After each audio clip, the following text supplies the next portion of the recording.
শনিবার দুপুরে চট্টগ্রামের আগ্রাবাদে মা ও শিশু হাসপাতাল মেডিকেল কলেজের 18 তলা ভবনের ভিত্তিপ্রস্তর স্থাপন করেন অর্থ ও পরিকল্পনা মন্ত্রী আমির খসরু মাহমুদ চৌধুরী। অনুষ্ঠান শেষে সাংবাদিকদের সঙ্গে কথা বলেন মন্ত্রী। জানান, বিগত সরকার জ্বালানি খাতে 50,000 কোটি টাকা বকেয়া রেখে গেছে। এ অবস্থা থেকে দেশের অর্থনীতি ঘুরে দাঁড়াতে 2 বছরে বেশি সময় লাগবে বলে মনে করেন তিনি। বিগত সরকারগুলো থেকে সেটা মাইনাস মাইনাস এন্ড মাইনাস, এখানে যোগ কিছু নাই, সবগুলো ঋণাত্মক। এখানে পাওয়ার সেক্টর, এনার্জি সেক্টর 50,000 কোটি টাকার মতো বাকি রেখে চলে গেছে। 2 বছর সময় লাগবে অর্থনীতি ঘুরে দাঁড়ানোর জন্য।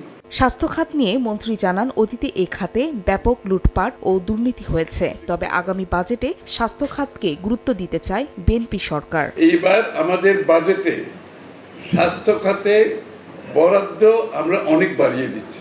যারা হতদরিদ্র, যাদের দারিদ্রতার কারণে চিকিৎসা করতে পারছে না, তাদের জন্য এই স্বাস্থ্য সেবা।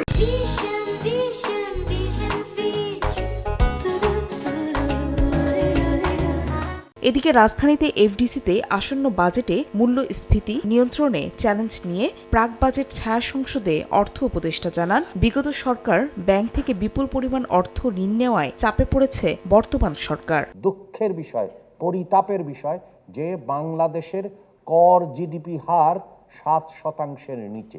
একটা দেশ হিসাবে সম্মানের সাথে অগ্রযাত্রার জন্য এটা একটা বড় রকমের প্রতিবন্ধক। সংকট কাটানোর নামে বিএনপি সরকার আইএফের কাছে দ্বারস্থ হয়নি বলেও জানান অর্থ উপদেষ্টা। উত্তরণ ঘটানো। ফাহরিয়া ফারজানা, সময় সংবাদ।